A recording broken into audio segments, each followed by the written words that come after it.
Hello, cyberspace. It's me, Angie, and I welcome both you and your ears to an episode of Life, Love, Music, and Space Travel. In case you're wondering who Angie is, I'm Angie, and I'm super stoked to spend some time sharing with y'all some of my experiences and thoughts on living, loving, music, and space travel, or spiritual experiences as I often refer to as space travel. A rather broad spectrum, right? Well, my hope is to always share something that resonates with, intrigues, excites, or perhaps inspires you. On that note, I invite you to sit back, buckle up, and take a little trip out into the cosmos with me. Hello, cyberspace. It's me, Angie, coming to you with episode number 58 of my podcast, Life, Love, Music, and Space Travel. I have officially kicked off my 2024 musical adventure around the sun. I got to see two fantastic performances at the Wilson Center located here in Wilmington, North Carolina. I do have high accolades for the staff, for the sound, very friendly staff, very helpful, a warm welcome for every event that I've attended, and I've seen quite a few events there. The first concert that I went to this year was a free event. It was a fundraiser for Cape Fear Community College Music Department, and it was the Benny Hill Quartet, a fantastic jazz quartet. I didn't really know what to expect. Benny Hill is the leader of the band. I believe, if I say that correctly, plays the saxophone. He had Wes Warm Daddy Anderson also playing the saxophone, Brad Merritt on the piano, Doug Irving on bass, and John Hill on the drums. It was wonderful. It was really a spectacular kickoff for my upcoming adventure at Jazz Fest in New Orleans. I will say, Benny Hill, I was really excited to see. He's not the Benny Hill that we all know, the English dude who chases the women around. Instead, he's a spectacular saxophonist. And I really couldn't believe it when I heard that he had opened for Bob Weir and Rob Wasserman at some time. I was like, oh my gosh, who knew it? I just knew that it was a free event, and I took the opportunity to go check him out, and I was not disappointed. I actually got to meet Benny Hill. He came out at the end and said hello to the guests. They knew quite a few people there. I think quite a few of the students were there. It was absolutely spectacular. And then the second event I got to see on February 2nd, which would have been my 13-year wedding anniversary. But for anyone who has listened to me, I am no longer married, been divorced for 3 years now.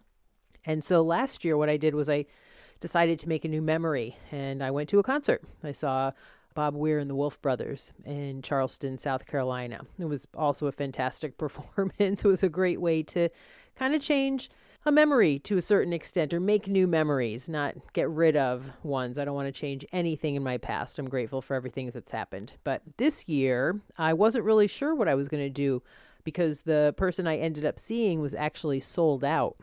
Well, I decided to put myself on the wait list, and I got a call, and I got to go see him. Elvis Costello. Oh my goodness. Elvis Costello and The Imposters with Charlie Sexton guesting in, I suppose. It was the 707 tour. My understanding is they played 7 shows within a period of time, but this was the last show of the tour. I had no idea what to expect. I've never seen him before. I've never seen him live. I was actually just watching an episode of Frasier the other night when he was on. It's easily in my top 10 of concerts. He was super engaged, very interactive with the audience, told a lot of stories, a lot of feeling. I heard everything I wanted to hear, a pretty incredible, haunting, and pretty sexy arrangement of watching the detectives. I was kind of blown away, I have to admit. And what was very cool is at the venue, generally no cameras, no picture taking, no recording. I hadn't been to a venue like that in a while, so there weren't phones constantly up. You really got to get into the performance. I cannot speak highly enough of Mr. Costello. Definitely take the opportunity to see him if you get the chance. I wouldn't miss it. That being said, I'm all jazzed literally for what's upcoming for me. I want to put it out there. I would love, love, love if anyone out there would go to my website, www.lifelovemusicandspacetravel.com. There's a little microphone. You can click on it and leave me a message of your favorite concert, the best concert, maybe even the worst concert, the best venue you've been to, where you'd like to go, bucket list stuff. I will start putting together some recordings of those and include you in on the podcast. I'd love to have a music episode that's kind of focused on your favorite stuff, where you're going, what you're listening to, what I should be listening to, or who I could be going to see. My upcoming stuff doesn't come for a little bit, kind of starts in April. April 18th, I'm going to see the infamous String Dusters here in Wilmington again at the Greenfield Lake Amphitheater. I have spoken about them many times. That is a venue that I am incredibly grateful to have been introduced to. I think it seats about somewhere between 12 and 1,800 people, and I kind of think 18 is a lot. It's outdoors. It overlooks the Greenfield Lake. It's intimate. Generally, my brother and I will go and we're on the stage every night. If you get there early, you can definitely be right on the quote rail. It is a spectacular place to see a concert. They get a really great list of performers. So we're going to see the infamous String Dusters April 18th. And then Humphreys McGee on April 20th and 21st. I cannot wait. Those 3 shows will then have me preparing to head for New Orleans Jazz Fest. I've gone the last 2 years. The first year I went for the first weekend. Last year I went for the second weekend. And this year I'm going for the whole time. April 24th through May. I think I fly home on the 7th. But I am incredibly excited. For those of you who are familiar with, most of the headliners are not jazz oriented necessarily. There's so much music that's going on throughout the day, though. There's so much jazz. There's all kinds of different. There's gospel and bluegrass. And there's pretty much every genre of music that you could want to listen to. But the headliners are Foo Fighters, Neil Young, and Crazy Horse. Ooh, that's definitely a bucket list for me. Love me some Neil Young. Widespread Panic. I'm excited to see them in New Orleans and hoping that they're going to be playing maybe some night performances that I'll also be able to get in. Heart. I saw them many, many, many years ago at SPAC in upstate New York. I'm very excited about getting to see them again. Bonnie Raitt. Have never seen her live either. I'm looking forward to that. John Batiste. George Thorogood. The Rolling Stones. Oh my goodness. And once again, all of the bands, the gates open at 11 and there's music until 7. That's 8 days of music at the racetrack. And then all the stuff that's happening in between. And I do have one night already set, which is the days between. I chose the second of 2 shows. I think it's at the Faubourg Brewery, if I'm getting that name correct. And Government Mule. They're playing the second day. So it's Government Mule, and they're going to have John Scofield, Ivan Neville, Chuck Leavell. Carl Denson is going to play, Dirty Dozen, Daniel Donato. But prior to Government Mule coming on, Carl Denson's Tiny Universe is going to play, Galactic, Daniel Donato's Cosmic Country, Karina Reichman, and the Iceman Special. That's also a day event, I believe. I'm excited. I'm very excited to be filling my New Orleans time with music.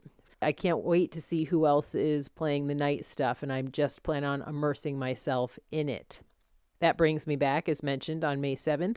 And then I was invited to go to kind of a Memorial Day.